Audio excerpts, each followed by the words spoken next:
네, 퇴근길 라이브 함께 하도록 하겠습니다. 증시셔터맨 IBK 투자증권 박근영 부장 함께 합니다. 어서 오세요, 부장님. 네, 안녕하십니까? 네, 반갑습니다. 반갑습니다. 네. 자, 오늘도 시장 상황 좀 정리해 주실 텐데 저는 장 초반부터 보니까 시장이 오늘 되게 뭔가 특별한 특징도 없고 재미가 없더라고요. 네, 사실 하루 종일 좀 줄줄 흘러내리는 네. 분위기여서 오늘 준비한 자료가 별로 많이 없습니다. 별로 많이 없는데 네. 여러분 이거 보이십니까? 별로 많이 없는데 이 정도입니다. 착한 예. 걸 또 우리 네. 가져오셨어요. 네, 많이 없어요. 네. 또 좀 전에 이제 또 컨텐츠 제작 저희 앱에 들어가는 그 단방 컨텐츠가 있어갖고 제작을 하고 왔는데 내일 좀 오픈이 될 텐데. 어디 가셨어요? 예, 아비코전자. 아, 네. 네, 네, 그 구독자들이 선택한 회사라서. 궁금해하셔서 네, 이제 가신 궁금해하셔서 거군요. 이제 갔다 와가지고 이제 한 40분짜리 컨텐츠를 제가 찍고 그러느라 좀 정신이 없어갖고 네.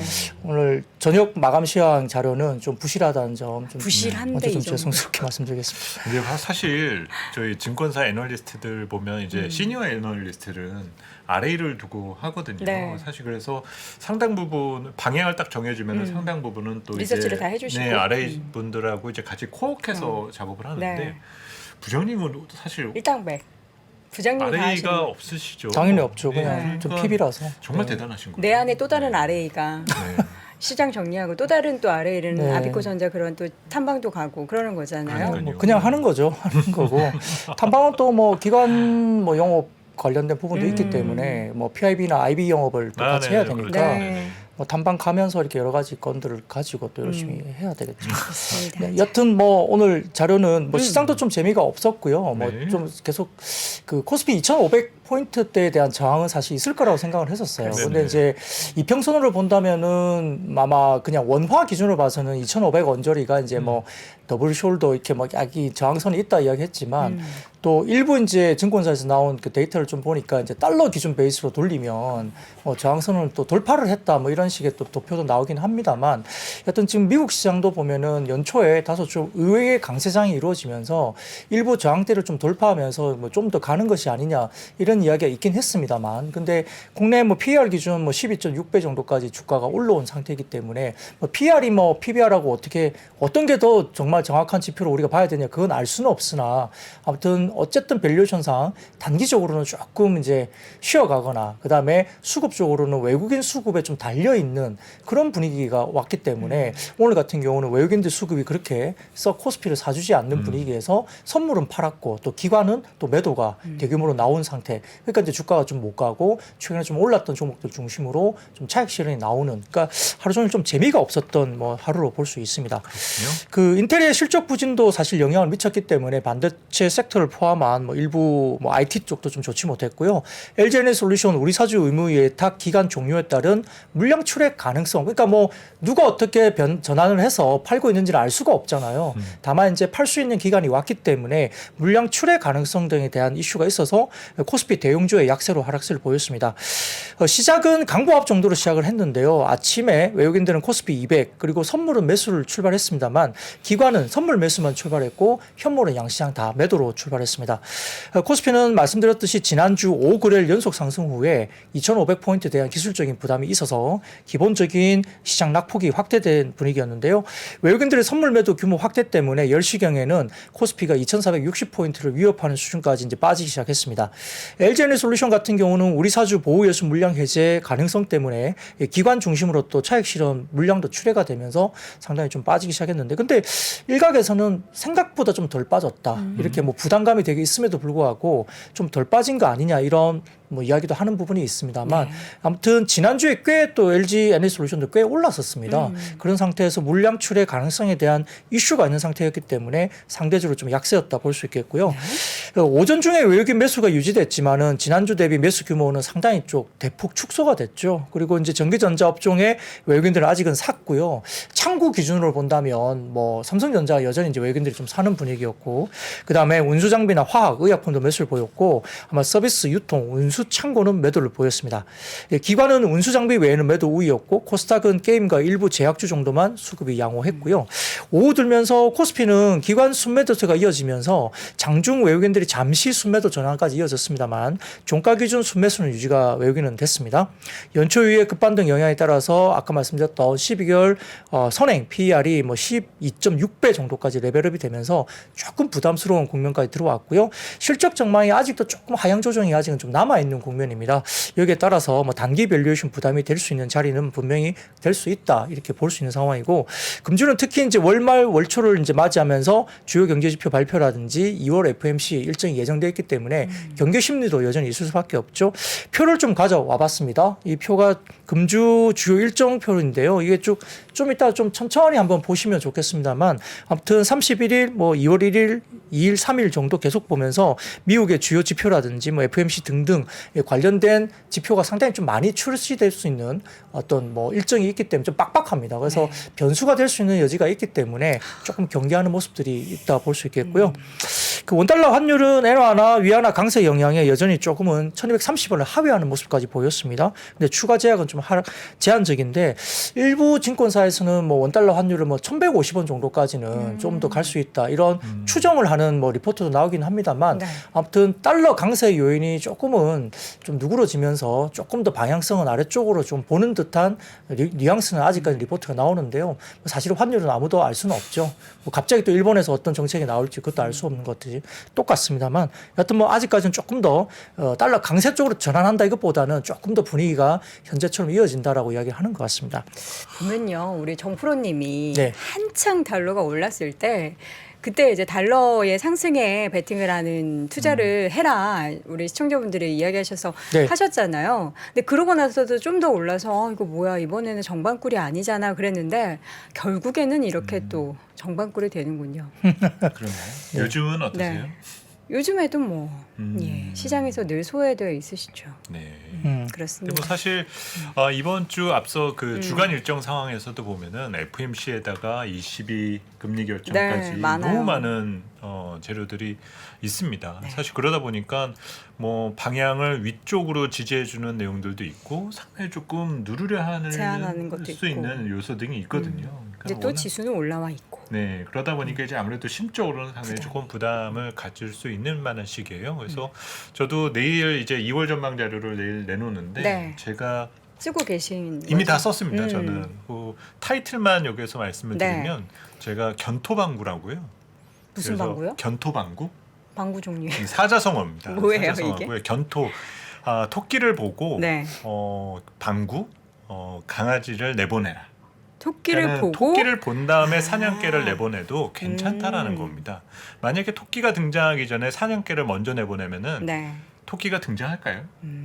안 등장하겠죠. 그쵸, 그쵸. 나오려다가 다시 도망칠 거잖아요. 그래서 너무 느긋해할 느긋하면서 오히려 자신감이 나올 수 있다는 거거든요. 그래서 너무 지금 투자자분들이 조금 조바심을 느낄 만한 위치이기 때문에 오히려 이번 주 그리고 2월 초에는 오히려 그런 여유에서 자신감을 회복하시는 부분들이 네. 조금 더 필요하다.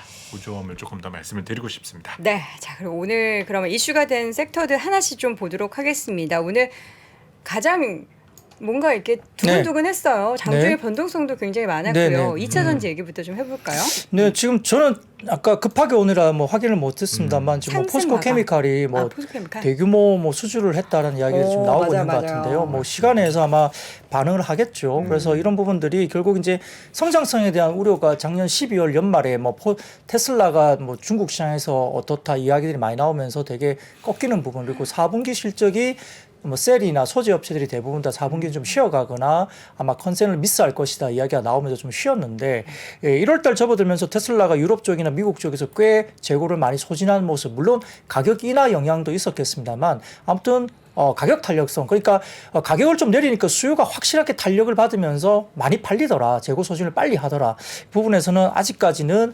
기본적인 수요는 좀 살아있다, 성장에 대한 그림은. 그래서 반등세가 지난주에 꽤 세게 나왔고, 또 일부 업종 페스코 케미칼 같은 경우도 뭐 해외 쪽, 미국 쪽의 진출 관련해서 국내 정부에서는 일단은 좀 긍정적으로 일단 이렇게 이야기가 나오면서 이 부분도 이제 그 큰 대형주가 하루에 그날 13% 이상 급등하면서 또 끌어올려 줬습니다. 물론 이제 다른 종목들 LNF 같은 경우도 이제 뭐 한 3월 정도에 아마 진출과 관련된 이슈를 다시 한번 재신청할 거다 나오니까 뭐 포스코 케미칼이 됐다면 또 가능성에 대한 부분도 좀 열어놓을 수도 있는 그런 분위기로 간다는 점에서는 아마 멀티플이 좀 어느 정도 다시 한번 좀 올라올 수 있는 그런 부분도 될 수 있다 봅니다.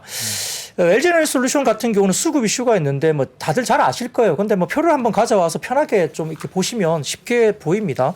LG에너지솔루션 주식 보유 현황 관련된 표인데요. 잘 정리가 돼 있더라고요. 그래서 아마 관련된 그 우리 사주주와 보유 물량 792만 5천 주 보유 예수 해제가 되는데 이 우리 사주주와 보유 물량의 비중은 상장 주식수 대비는 3.39%인데 유통 물량수 대비로서는 23.1%에 해당합니다. 그래서 뭐 대부분 상장 당시에 직원 1인당 평균 885주를 받았을 것으로 추정할 수 있고요. 최근에 뭐 금리가 꽤 많이 올라서 아무래도 이제 이게 전부 다 돈을 내고 받지는 않았을 걸로 추정이 되기 때문에 돈을 뭐 차입을 하거나 이렇게 했을 거로 보여요. 우리도 이제 우리 사주 받으면 대부분 본인이 돈을 다 넣는 경우가 많이 없고 아주 뭐 금리를 좀 주고 이렇게 돈을 차입해서 이렇게 받는 경우가 되게 많거든요. 근데 최근에 아무래도 시장이 이제 금리 부담이 올라가다 보니까 이자 부담이 높아지니까 그렇죠. 주가 좀 오른 상태에서 아마 차익 실현에 대한 유인은 좀 높다라고 시장에서는 보는 것 같습니다. 근데 뭐 개개인적으로 뭐 언제 팔 건지는 다 판단이 다르기 때문에 이 부분을 뭐 보유예수 해제 시점이라고 해서 다 판다 이렇게 보기는 좀 어렵고요. 또 이제 강력한 LG에너지솔루션이 올해 또 뭐 여러 가지 캐펙스 증가라든지 매출단에 대한 컨센서스를 좀 이렇게 강하게 내놨거든요. 뭐 컨퍼런스 콜을 하면서 그렇기 때문에 추가적인 어떤 성장의 기대감을 좀 이제 시장에 좀 청사진을 줬다는 측면에서는 이게 좀 분산되면서 나올 시기에 보면 그래도 조금은 한 번에 몰리지 않는다 이렇게 볼 수도 있습니다. 다만 이제 실적 시즌 접어들면서 2차 전지 업종 주요 종목들의 실적 발표도 이루어졌는데 삼성 SDI도 뭐 매출액이 4분기 9,659억 원 그리고 영업이익도 4,908억 원 정도 당기순이익도 6,291억 정도로 아마 전반적으로 봤을 때는 전지 사업을 중심으로 삼성 SDI도 실적 개선세가 뚜렷하게 나타났거든요. 그래서 아마 뭐 종목 단으로 조금은 다를 수 있겠지만은 그래도 어느 정도 성장성에 대한 부분들은 숫자를 보여주는 종목도 꽤 나왔다 볼 수 있겠고 아까 말씀드렸던 뭐 포스코 케미칼 같이 지금 이렇게 대규모 수주권이나 이런 것들 또 나온다고 하면 전반적인 센티먼트가 상당히 좀 다시 회복되는 국면으로 갈 수 있고 NLF 같은 경우도 뭐 3월 이후로 미국 진출 관련된 부분을 다시 신청해서 아마 좀 긍정적인 단어이 나온다고 하면 1분기에 조금은 반등에 대한 국면이 좀 더 이어질 수도 있는 환경은 된다 이렇게 볼 수 있습니다. 다만 이제 하나증권에서 오늘 이제 관련된 2차 전지 뭐 주간 뭐 코멘트가 좀 나와서 제가 보면은 아마 12월에 유럽 3개국 독일, 영국, 프랑스의 전기차 판매 증가율이 전년비 66% 증가하고 그다음에 시장 리디움 업체인 테슬라가 판매 대수 기준 성장 가이던스 37%를 제시했기 때문에 아마 시장 기준점을 삼을 수 있는 데이터 포인트를 충분히 제공했고 1월 신규 주문 건수가 역대 월별 최대치를 언급을 테슬라가 했기 때문에 수요는 우려 대비 상당히 견조하다고 판단한다. 하나증권은 이렇게 코멘트를 했고요. 이제 중국 내 테슬라의 1월 둘째 주 이제 신규 보험 등록 건수가 전주 대비 192%나 증가했기 때문에 결국 가격 탄력성이 아주 민감함을 방증하고 있다. 이렇게 보면서 결국은 전기차 기업들의 가격이나 국면에서 전기차 수요는 다시 견조한 어떤 수량의 볼륨의 성장세는 좀 더 이어진다라고 아마 코멘트를 한 것 같습니다. 표를 가져와 봤는데요. 이게 보시면은 하나증권에서 나온 표입니다. 왼쪽 상단에 보시면은 중국 내 테슬라 신규 보험 등록 건수 추이인데요. 지금 보시면 2023년 2주차에 확 올라옵니다. 이 보험 건수가 등록이 중국에서 굉장히 많이 올라오거든요. 그러니까 가격 하락 인하 효과가 확실히 나타난다 볼 수 있겠고요. 오른쪽으로 보시면은 중국 내 비아드 관련된 그 신규 보험 등록 건수는 오히려 23년 2분기 그러니까 두 번째 주에 들어서면서 비아드는 조금 처지고 있습니다. 워낙 좋았기 때문에 좀 처지는 거고요. 그다음에 왼쪽 하단에 보시면은 중국 내 니오 관련된 보험 등록 건수도 23년 둘째 주 들어보니까 조금 줄어들고 있고, 그러니까 중국 로컬 업체들이 조금 줄어들면서 이제 테슬라가 많이 올라오는 모습이죠. 오른쪽 하단 보시면은 중국 내 3사 신규 보험 등록 건수 추이인데요. 아마 테슬라 쪽이 올라온 것이 보이실 거고, 워낙 좋았던 비아드는 조금 줄고 있고, 나머지 이제 회사들이 조금 이제 살짝 움직이고 있다 볼 수 있는데, 아무튼 우려가 많았던 테슬라가 가격을 내리면서 어쨌든 수요를 다시 한번 올리고 있다, 이렇게 확인이 됩니다. 다만 이제 하나증권에서는 최근에 이제 서플라이 체인 중에 전방 산업의 단가 인하 압력이 이제 심화될 수 있는 국면이고, 그 다음에 원자재들도 지금 가격이 빠지는 국면이기 때문에 이 원자재 빠지는 것이 결국은 판가에 한 3개월에서 6개월 뒤에 반영이 되니까 전반적인 볼륨 증가가 명확하게 안 나오면 매출이나 이런 것들이 좀 빠질 수 있는 여력이 있기 때문에 이런 부분에서 화학 소재군 대비 판가 증가력이 강하고 마진 안정성 장기적인 어떤 부분에서 유지해온 메탈 소재군 쪽으로 조금 보자 이렇게 말했어요. 그러니까 화학 소재군보다는 소재 쪽에 메탈 소재군이 좀 더 좋아 보인다라고 코멘트를 했고요. 여기에 따라서 메탈 소재군은 양극재하고 동박 쪽이다. 그런데 그 가운데 특히 이제 LNF 같은 경우가 뭐 테슬라 수혜도 좀 크다는 점에서는 당분간 뭐 주가 부분에서 조금 더 키 맞추기가 이루어질 수 있다. 근데 한화투자증권에서 지난번에 LNF 관련해 가지고 아마 24년 기준 PER이 11배까지 떨어진다. 근데 다른 쪽에 평균적인 어떤 소재단의 PER 밸류가 20배 정도이기 때문에 절대적으로 뭐 LNF가 좀 싸지 않느냐 이런 리포트도 최근에 나왔었습니다. 근데 이제 포스코 케미칼이 상대적으로 좀 높은 밸류거든요. 근데도 불구하고 이렇게 대규모 뭐가 빵빵 나오면 저렇게 주가들이 또 움직일 수 있는 것은 또 모멘텀 플레이로 또 이런 거 갈 수 있기 때문에 포스코 케미칼도 또 뭐 우리가 좀 이렇게 간과할 수는 없고, 그다음에 그 에코프로 같은 경우도 이제 리튬 관련된 이슈가 있잖아요. 수식 계열화가 잘 되어 있기 때문에 리튬 쪽에서 또 상당히 좀 모멘텀이 생기면 또 에코프로 관련주도 오늘 같은 경우도 좀 견조하게 견디고 있는 모습이라서 어느 것 하나 이렇게 좀 빼놓기가 쉽지 않은 국면이기도 합니다. 그래서 막상 이제 밸류로 보면은 LNP가 좀 싸 보이는데 또 모멘텀들이 또 다른 쪽에서 충분히 나오고 있기 때문에 시가총액 큰 종목들도 상당히 좀 강하게 움직이는 그런 섹터이기도 하다라는 점도 코멘트를 드리겠습니다. 삼성 SDI의 배터리 양극재 수주 40조 규모면 엄청난 거죠. 그렇죠. 최대 규모니까. 수주고요. 10년치 임에도 불구하고 네네. 그러면 연 4조지 않습니까? 그러니까 너무 상당한 부분이고, 사실 뭐 이런 이슈가 등장하는 부분만 갖고 그냥 뭐 포스코 케미칼이 돈을 더 버는 거야, 네. 테슬라가 돈을 더 버는 거야, 사실 이런 식에 대한 얘기를 하실 수 있어요. 근데 이런 수주 이슈라는 거는 결국은 10년 동안 그 해당되는 산업이 계속 성장한다는 얘기입니다. 네. 그리고 이 산업이 이렇게 성장하게 되면 정말 많은 일자리가 생기고 많은 가게가 건강해진다는 얘기인 거거든요. 만약에 전기차라는 것이 없고 그냥 단순한 완성차 기업들의 어떤 그 경기 논리만 가지고 나서 접근을 하면은 일자리가 창출될 일은 없어요. 그런데 전기차라는 아이템을 장착한 상황이기 때문에 이건 기업도 좋고 국가 경제 측면에서 봤었을 때도 나쁘진 않다는 거죠. 이런 상황에서 만약에 지금의 이런 달러의 약세 전환 분위기는 네. 미국의 직접 투자에 대해서 더 촉진시켜주는 역할이 될 거예요. 만약에 작년처럼 환율이 높으면 기업들은 미국에 들어가는 거에 대해서 상당히 부담을 크게 느낄 거거든요. 비용이 더 들어가니까. 근데 요즘처럼 이렇게 환율이 떨어지면 네. 빨리 들어가고 싶겠죠. 그렇죠.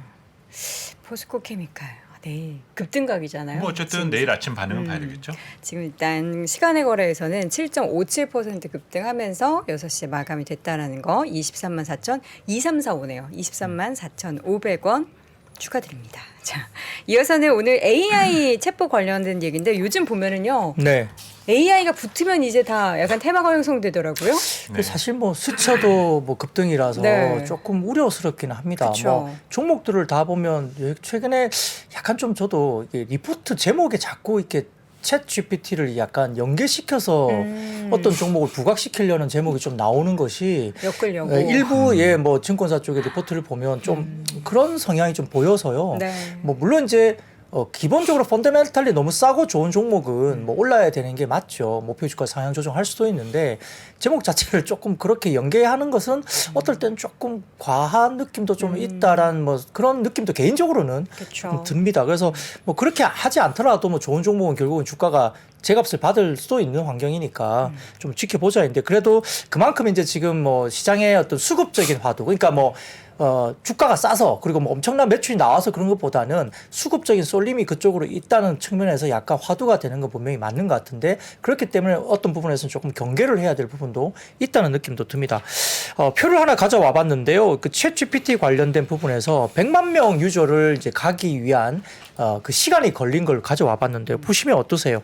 넷플릭스 같은 경우는 3.5년, 그러니까 3년 반을 기다려서 100만 명을 유저를 네. 모았어요. 그 밑에 뭐 쭉쭉쭉 나와 있지 않습니까? 트위터도 나와 있고 이렇게 나와 있는데 이 챗GPT는 5일 만에 100만 명 유저를 모았습니다. 아니, 궁금해서 다들 네. 들어가 보는 것 같아요. 그럴 수도 있고요. 뭐 워낙 좀 약간 신기하니까 이렇게 뭐 게임도 아니지만 게임 같은 느낌도 들고 뭔가 재밌으니까 한번 저걸 놀이처럼 리포트 쓰는 대학생들도 많아진대요. 금지시킨다고 그러더라고요. 그것 이거 가지고 어떻게 이제 금지시켜요? 뭐 그걸 모르겠습니다. 백과하는지 뭐 어떻게 방법은 알고. 모르겠습니다만 챗GPT로 이제 논문을 쓴다고 그러니까 이렇게 좀 금지시킨다 말도 있는데 방법은 저는 잘 모르겠습니다.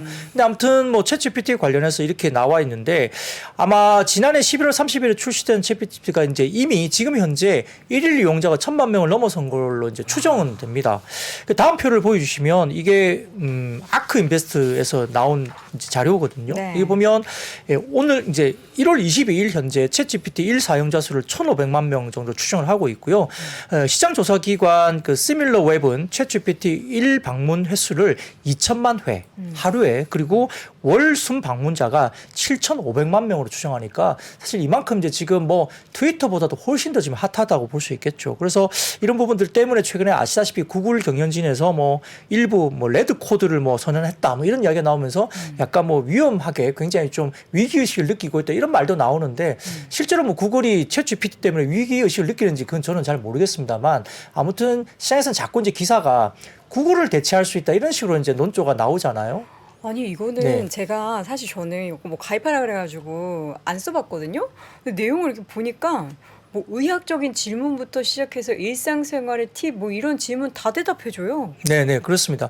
그래서 분명히 화두는 맞습니다. 뭐 방향성이라든지 핫한 테마 이런 화두는 맞는데 사실 뭐 마이크로소프트가 지금 뭐 한 100억 달러 12조 원 정도의 돈을 이번에 세 번째인가요 네 번째인가요 이번에 뭐 투자를 하기로 결정했기 때문에 대규모 투자 들어가고 아마존 같은 경우도 AI 기술과 관련된 투자를 2040년까지 350억 달러를 투자하기로 이야기가 나온 만큼 어쨌든 글로벌 지금 하이퍼스케일러들이 대규모 AI 관련된 개발에 경쟁을 하면서 굉장히 대규모 이제 투자를 들어간다는 점에서 사실 저는 이 챗GPT AI도 물론 방향이 맞지만 어떻게 보면 반도체 쪽의 어떤 부분들이 조금 변수가 생길 수도 있는 변수도 있다. 왜냐하면 그렇게 뭐 AI 쪽을 하려면 어쨌든 어떻게든 투자를 해야 되니까요. 그래서 그런 부분들을 좀 자극할 수 있지 않을까 생각도 사실 해봤습니다.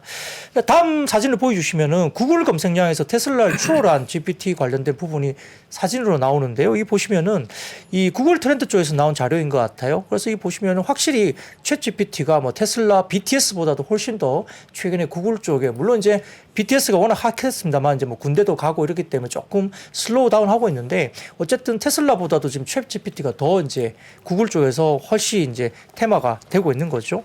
그리고 거기다가 이제 윤석열 대통령이 이제 정부 관련된 뭐 이야기, 정부 정책 관련된 이슈에서 행정안전부 업무 보고에서 특히 이제 챗GPT 관련된 관심을 나타내면서 이제 뭐 이렇게 여러 장관들 포함 아니라 뭐 다 이제 공부를 해라.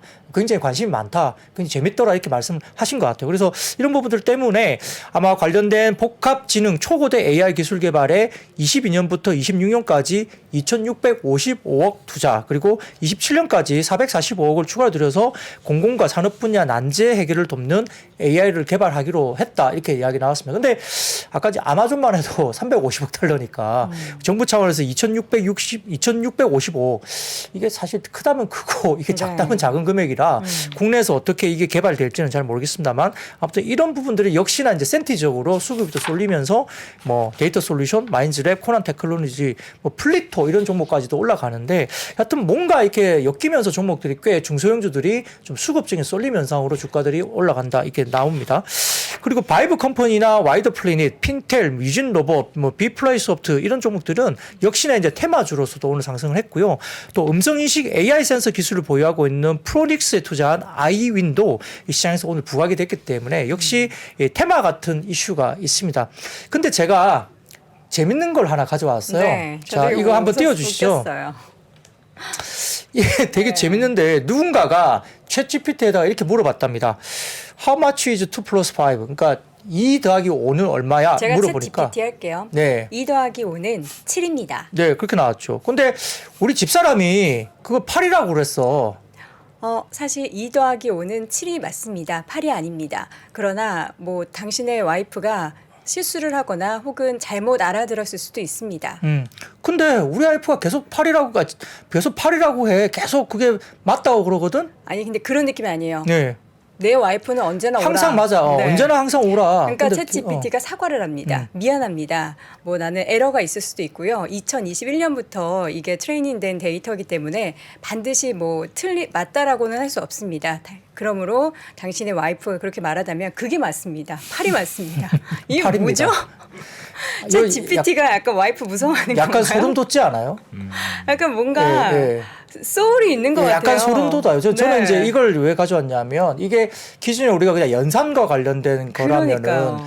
죽어다 깨나도 7이라고 계속 우겼을 거예요. 사실적으로만 네, 한다면 네. 정말. 근데 이제 이게 뭔가가 학습을 하면서 이런 정도의 뭐 이렇게 판단이라고 말하기는 좀 그렇긴 한데 이게 우리 집사람은 항상 옳았고 그러니까 와이프에 대한 뭔가 알고리즘이 있는 것 같아요. 그쵸. 예, 그러다 보니까 와이프랑 항상 살짝 이 챗GPT도 살짝 뒤로 쫄았어, 물러나는 쫄았어. 거예요. 살짝 물러난다는 게 여기서 약간 소름이 돋거든요. 쫄았어요. 그러니까 이게 우리가 생각했던 예전에 그냥 어떤 뭐 AI 뭐 이렇게 할 때 그런 것과 조금 뭔가 달라요, 느낌이. 그래서 정말 이게 알고리즘이 이렇게 체험을 하면서 그 챗GPT 3인가 그것보다 다음 버전이 156만 배가 더 이게 향상된다고 나중에 막 하거든요. 그럴 것 같아요. 와이프가 예. 팔이라면 팔로 알아듣고 살아라. 그게 너의 삶의 모르겠습니다. 편하다. 예. 그러니까 이렇게 뭔가가 좀 약간 소름 돋는 듯한 우리가 그러게요. 조금 뭔가 좀 더 이제 진일보한 뭔가 AI라는 개념이 있다 보니까 맞습니다. 이게 어떤 방향으로 갈까에 대한 부분들이 상당히 좀 궁금해지기도 하고요. 무서워지기도 하고. 해보셨어요? 두 분은? 저는 안 해봤습니다. 예.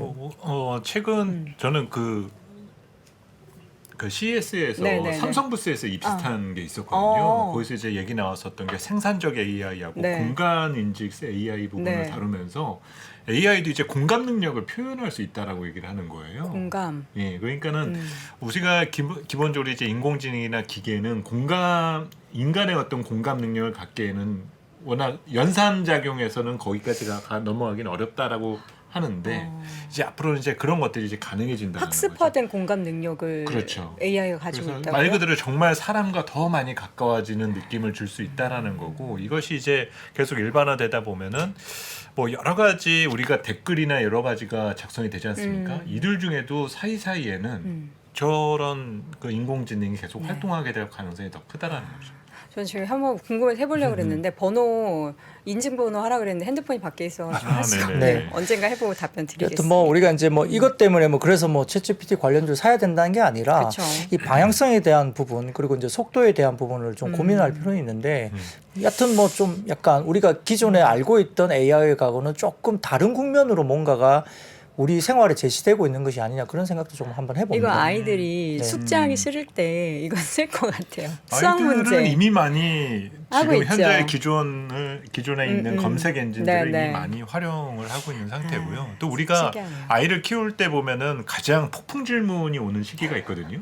4살, 5살. 챗 GPT한테 물어봐. 그러니까 사실 그런 때가 이제 언어에 대한 학습 속도가 아주 빨라졌을 때 그쵸. 그때 이제 질문에 대한 궁금증이 많아지잖아요. 네. 그러니까 사실 이 현상이 일어나는 것들을 보면서 지금 인간의 어떤 탐구와 궁금함에 대한 수위가 상당히 지금 올라가 있다. 예, 올라가 있지 않나. 그러니까 미래도 궁금하고 궁금한 것들이 많아지니까 이런 챗GPT에 대한 관심이 더 폭발적으로 의지가 일어나게 커지는 되는 거죠. 거잖아요.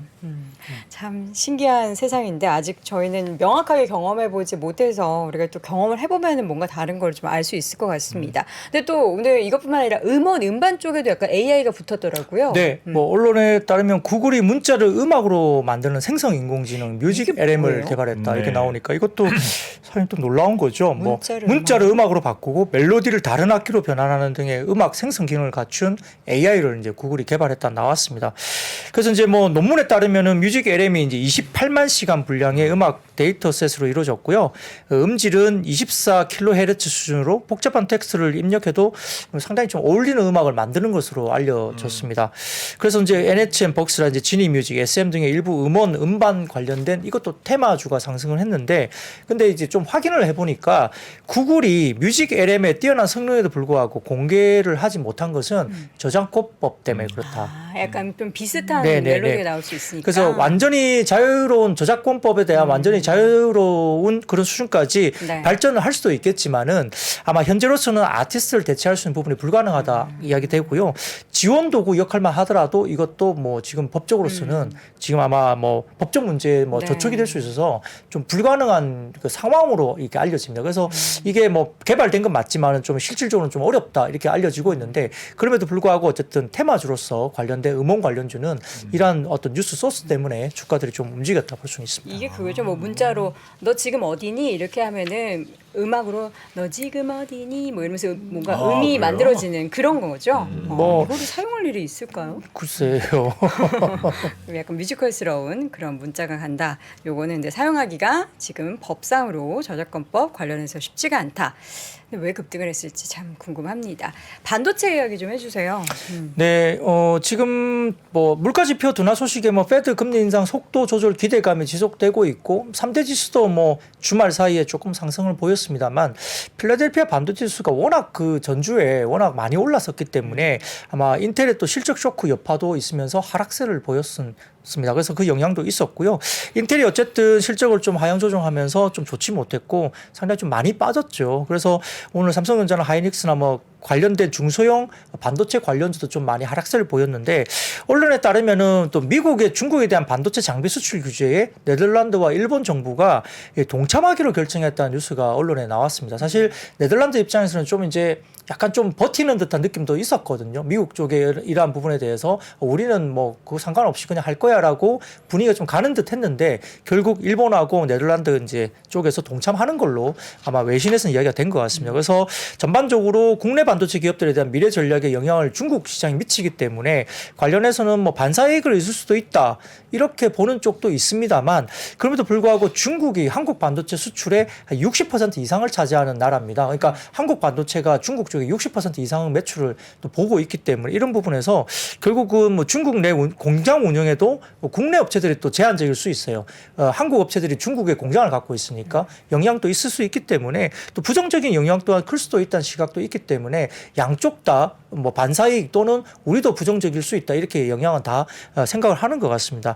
그래서 지금 중국이 최근 뭐 미국산 장비 조달을 뭐 어려움의 점에 따라서 대안으로 찾은 게 일본 장비라고 합니다. 그래서 ASML 노광 장비 뭐 이 조달도 되게 타격이 크지만은 일본의 중국향 관련된 뭐 매출 익스포저를 생각하면 사실 더 큰 문제일 수 있다 이렇게 분석할 수 있는데 사실 뭐 중국 입장에서는 상당히 좀 곤욕스러울 수 있지만 사실은 좀 어느 정도 예상했던 이슈일 수도 있거든요. 뭐 그럼에도 불구하고 이제 한국 입장에서는 그렇게 되면 아마 고질적으로 그리고 잠재적으로 리스크로 생각했던 중국 업체들의 어떤 뭐 반도체 시장의 진입이 조금 지연되면서 국내 업체들에게는 사실은 조금 긍정적인 환경일 수도 있다 이렇게 분석할 수 있습니다. 근데 일본의 장비사 중에 중국 매출 비중을 조금 이제 보니까 지금 텔 같은 경우도 지금 25% 정도 들어가고 어드반테스트 같은 경우도 35% 그리고 지금 디스코라는 회사도 34% 그리고 스크린이라는 회사도 34% 그러니까 일본 장비 업체들이 꽤 많이 또 중국에 장비를 납품하고 있더라고요. 그러니까 이 부분이 중국 업체들 그러니까 중국에서의 어떤 반도체 관련된 산업을 조금 지연시켜주거나 조금 발목을 잡을 수 있는 환경도 된다는 점에서 저희가 봐야 되는데 다만 유진투자증권에서 오늘 그 관련된 언급을 또 냈습니다만 이 반도체 기업들의 펀더멘털 계산은 아직은 당연히 이제 아니라 볼 수 있겠고 뭐 적자도 좀 더 이어질 수 있겠죠. 근데 달러 강세 진정이라든지 중국의 리오프닝 관련된 외인 수급이 급격하게 개선되면서 약간 수급적인 이슈로 주가가 좀 오른 면도 없지 않아 있다. 그리고 아까 말씀드렸던 챗GPT라는 희망 회로가 돌면서 연초부터 반도체 주가가 또 달궈지고 있고 AI 개발 경쟁이 다소 치열해지기 때문에 뭐 반도체 수요에 새로운 기폭제가 될 가능성은 어느 정도 염두에 둘 수는 있으나 다만 주가가 실적에 선반영된다고 아무리 하더라도 현재 1월 주가의 흐름은 밸류에이션을 고려한다면 다소 좀 다급해 보인다라고 유진투자증권에서 코멘트를 냈습니다. 표를 좀 띄워주시면은 월간 코스피와 삼성전자 외인 어떤 순매수 추이인데요. 보시면은 코스피 대비 삼성전자의 매수 추이거든요. 보시면 상당히 많이 사고 있죠. 코스피 내에서 거의 한 3분의 1 정도를 삼성전자만 샀죠. 그러니까 상당히 많이 들어오고 있고 최근의 흐름을 보더라도 아주 현격하게 한 1, 2년 사이에 굉장히 많이 사고 있는 게 눈에 보입니다. 근데 그 다음 표를 보여주시면은 반도체 상위 20개사 글로벌사의 2022년과 23년 1월 주가 비교인데 회색으로 왼쪽으로 되어 있는 부분들이 작년 1월 달의 주가입니다. 주가 낙폭 등락입니다. 보시면은 엔비디아 같은 경우도 17% 빠졌고요. 근데 올해 1월 달에 보시면 오른쪽이죠. 다 파랗게 되어 있는데 엔비디아 같은 경우는 거의 40% 가까이 급등했거든요. 1월 지금 사이에. 그러니까 엄청나게 올랐죠. 그리고 그 외에도 뭐 많이 오른 종목은 뭐 30%, 뭐 적게 오른 게 뭐 4%, 6% 이 정도이고요. 국내 삼성 같은 경우도 꽤 많이 올랐습니다. 그러니까 전체적으로 지금 1분기에 그러니까 1월 달에 2023년 1월 달 들면서 이 반도체 관련된 종목들이 업황이 그렇게 턴이 바로 안 되는데도 불구하고 급등을 했다는 점에서는 다소 조금은 눌리는 어떤 국면, 그리고 인텔 같은 경우가 이제 약간 실적이라든지 가이던스도 좀 낮게 줬다는 점에서도 좀 조정 국면에 조금 들어갈 수 있는 부분도 언급을 했습니다. 그래서 조금 쉬었다 가든지 좀 조정이 일부 있어야 되지 않느냐 이렇게 코멘트를 낸 것 같습니다. 다만 이제 이번에 인텔에 관련된 실적 발표 내용 중에 보면은 사파이어 레피즈 제품이 안정적으로 양산되고 있고 올해 반기까지 100만 대 정도 출시할 거다라고 인텔이 공식적으로 컨퍼런스 콜에서 이야기를 했고, 이후에도 신제품 출하하면서 점유율을 계속 회복을 할 것이다. 그러니까 5월 중에 대량 생산 관련된 인텔의 사파이어 레피즈는 그대로 정상적으로 진행될 걸로 이제 공식적으로 컨퍼런스 콜에서 확인해 줬기 때문에 아마 DDR5 관련된 모멘텀이 아마 3분기 정도부터는 관련주들이 조금 생기지 않을까 이렇게 추정을 할 수 있겠습니다. 네. 자, 이어서는 5G 통신 장비 쪽 얘기 좀 간단히 볼까요? 네. 전날 업계에 따르면 삼성전자가 산하 신사업 텍스포스 관련된 부분들을 신사를 하고 스웨덴 통신 장비 회사 에렉슨 출신 임원 2명을 영입했다 이렇게 알려졌습니다. 이것도 보면 어떻게 보면 뉴스 플로우에 따른 주가 흐름인데요. 에렉슨 출신 임원을 영입하고 신사업 TF팀을 관련된 부분들 신설한 것이 이제 결국은 뭐 이재용 삼성전자 회장의 의지가 아니냐 이렇게 또 해석을 한 것 같고요. 신사업 TF가 이제 5G 이동통신 인프라 구축을 늘리면서 뭐 유럽 시장 적극 공략한다 이런 뉴스 플로우인데 뭐 사실 별다른 뉴스는 아니었어요. 과거부터 나왔던 이야기이기 때문에 그렇습니다. 그래서 그런 부분들 때문에 아무튼 센티적으로 수급이 좀 쏠리면서 이수페타시스나 기가레인 뭐 그다음에 텔레필드, 에이스테크 등의 일부 통신 장비 테마가 주가가 상승세를 보였다 볼 수 있는데, 다만 유안타 증권에서 이수페타시스 관련된 리포트가 하나 나왔습니다. 저평가됐다는 이야기인데요. 근데 제목이 이수페타시스는 챗GPT 찐수혜다 이렇게 제목이 달렸어요. 근데 이게 이제 제목보다는 사실은 내용을 좀 보시면은 그것 때문에 올랐다기보다는 4분기 실적이 아무래도 이제 IT들이 대부분 다 4분기가 좀 실적을 미스하거나 IT가 4분기에 조금 이제 힘든 실적이 나오는 국면인데, 유한타 증권에 따르면은 이수페타시스의 4분기 실적이 어닝 서프라이즈다. 왜냐하면 연결 예상 영업이익이 340억 정도로 아마 OPM이 마진율이 19%, 전년비 106% 증가 정도로 상당히 좀 서프라이즈가 나올 것 같다 이야기 되는 것 같습니다. 그리고 뭐 분쟁에 따라서 반사 수혜가 되면은 결국 뭐 챗GPT 관련된 이슈에서 아마 관련된 부분에 중장기 성장성에서 크라우드 수요 확대가 이수페타시스 상당히 좋은 국면이다 쭉 이제 이야기를 하는 것 같고요. 근데 이거는 뭐 이수페타시스에 국한된 내용은 아니겠죠. 근데 이제 핵심은 그겁니다. 경쟁사 대비 좀 싸다는 거죠. 제가 이제 표를 가져와 봤는데요. 좀 띄워주시면 유한타 증권에서 나온 그 고다층 MLB 관련된 글로벌 공급사 밸류에이션 지표라고 그 유한타 증권에서 지표 밸류에이션을 한 테이블을 이제 만들었는데, 네. 거기에 따르면은 이제 상대적으로 싸 보이는 거죠. 이수페타시스가 거기에 따르면은 뭐 올해 역대 최대 실적, 사상 최대 실적을 낼 거로 보이는데, 지금 현재 올해 PER 멀티플이 3.9배. 이게 유한타 증권에서 멀티플을 산정한 겁니다. 3.9배 수준인데 절대 저가 국면. 왜냐하면 미국의 TTM이라든지 대만의 G3 같이 이제 동사와 무역 분쟁 반사 수혜로 실적이 똑같이 지속적으로 성장하고 있는 MLB 전문 업체들의 피어 그룹을 본다면은 아마 대부분 피어 그룹들의 멀티플이 뭐 9배 이 정도 수준 정도 되기 때문에 상대적으로 지금 이수페타시스의 PR 부분들이 좀 싼 거 아니냐 이렇게 이야기를 한 것 같아요. 그래서 테이블을 놓고 이제 뭐 좀 절대 저평가 영역이다 이렇게 설명을 하고 있습니다. 아무튼 뭐 이수페타시스만 그런 건 아니겠죠. 국내 다른 회사들도 꽤 이제 저평가 국면에서 뭐 5배 미만 밸류를 가진 IT들도 꽤 많이 보입니다. 그래서 어쨌든 이런 영향을 좀 받아서 이수페타시스가 오늘 조금 주목을 좀 더 받았다 이렇게 볼 수는 있겠습니다. 네. 조선 기자재 쪽도 좀 움직임이 있었죠? 네, 역시 신한투자증권 리포트 내용인데요. 아마 이제 신한투자증권이 이제 조선기자재 4개사는 그들이 이제 뭐 분석했던 4개사는 HSD 엔진과 한국카본, 세진중공업, 동성화인텍 이 4개사에 대한 4분기 매출 물량이 21년 초중반 수준이기 때문에 판가 상승이 시작된 시기에 물량이 매출에 반영이 이제 시작된다라고 합니다. 보통 이제 조선사들이 한 2년 정도 후행하기 때문에 이러한 것들이 역시 이제 반영이 된다고 볼 수 있겠고 올해부터 성과와 재료비가 오르면서 판가를 더욱 상승시켰던 작년 물량도 더 늘어날 거기 때문에 아마 본격적인 외형 성장이나 마진 확대가 기대된다. 그러니까 말씀드렸듯이 한 2년 정도 후행하기 때문에 지금의 성적은 과거 2년 정도 전의 이야기이기 때문에 이런 부분들이 2022년도 물량이 늘어난 것들이 이제 향후에 반영된다 보는 거거든요. 그래서 다음 표를 좀 보여주시면은 신한투자증권에서 조선소의 수주잔고 추이인데 역시 2021년 매출은 상당히 회색 부분은 낮지만 22년 말 수주잔고 상당히 많이 늘어나 있잖아요. 그게 이제 향후에 반영이 된다는 이야기고요. 다음 표를 보여주시면 조선기자재사 수주잔고 추이도 마찬가지겠죠. LNG 관련된 부분들도 본행제라든지 뭐 엔진 이쪽도 마찬가지로 대부분 다 21년 매출은 상당히 낮지만 수주잔고가 상당히 높기 때문에 작년 수주잔고가 향후에 1, 2년 내에 반영이 된다는 겁니다. 그렇게 보는 거고요. 그 다음에 다음 표를 좀 보여주시면 역시나 전 세계 LNG선 발주량과 LNG 본행제 이사 합산 시총 추이인데 보시면 어떻게 보이세요? 회색 막대 그래프를 보면은 전 세계 LNG선 발주량인데 발주량이 이렇게 피크를 찍고 빠지는 국면으로 접어드는데요. 이게 회색 막대기가 빨갛게 네모난 부분을 보시면은 이 발주량이 줄어드는 부분인데 어떻게 돼요? LNG 본행제 이사 합산 시총은 올라가죠. 약간 후 반영되는 부분이 역시 보이는 부분이고요. 뭐 그게 2004년, 5년, 6년, 7년 이때도 마찬가지고 11년, 12년, 13년 이때도 약간 발주량이 늘었다가 줄어드는 국면인데 그 뒤에 합산 시총은 올라가죠. 그러니까 약간 이렇게 살짝 시기적인 엇박자가 나면서 이 반영이 되고 있는 부분인데요. 아무튼 이런 부분들이 조선이라든지 본행제, 뭐 엔진 이런 쪽에 약간 영향이 있다 이렇게 밝혔는데 아무튼 뭐 아주 양질의 수주가 많이 쌓였다고 보면 아마 향후에 한 1, 2년 사이에 반영이 되는 숫자들이 잘 나온다는 부분에서는 아마 주가 부분들이 뭐 반응을 할 수도 있다. 이런 논리에서 신한투자증권은 코멘트를 낸 것 같습니다. 네. 자, 이어서 리튬 관련한 소식 하나 확인해 볼까요? 네, 이것도 결국 이제 테마성입니다. 충남 금산군 뭐 추부 공장에서 생산된 그 리튬 플러스 관련된 배터리 등급 고순도 수소나 리튬을 국내 전고체 배터리 소재 업체에 공급한다고 이제 뉴스가 나오면서 리튬 관련주들이 이 뉴스 때문에 주가가 올랐습니다.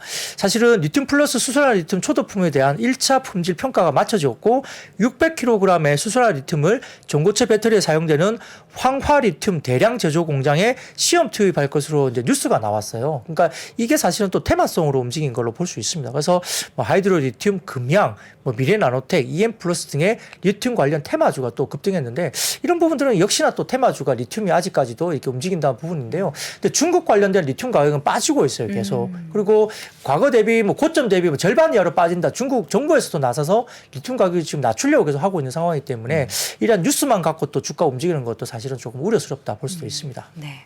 중국 소비 관련주들 이야기는 이거 뭐예요? 네, 무슨 간단한 관련주인가요? 겁니다. 이거는 이제 그냥 사진 찍어두시면요. 이 중국어로 되어 있는 사진인데요. 이게 보시면은 주 일본 중국 대사관 홈페이지에 나와 있는 내용으로 보입니다. 출처가 그런데요. 이 중국에서 주중 일본 대사관에서 전일부터 일본인들의 중국 일반 비자 심사를 재개한다고 공지했습니다. 일본을 오픈해 그러니까 일본의 대중국 방역 규제가 완화됐다는 뉴스가 사실 아직 안 나오고 있는 상태잖아요. 안 나오고 있습니다. 네. 한국도 마찬가지입니다. 네. 근데 뭐 일본은 지금 하잖아요. 업무 제재를. 예. 근데 우리나라는 한 달 정도 더 이어질 가능성이 높죠.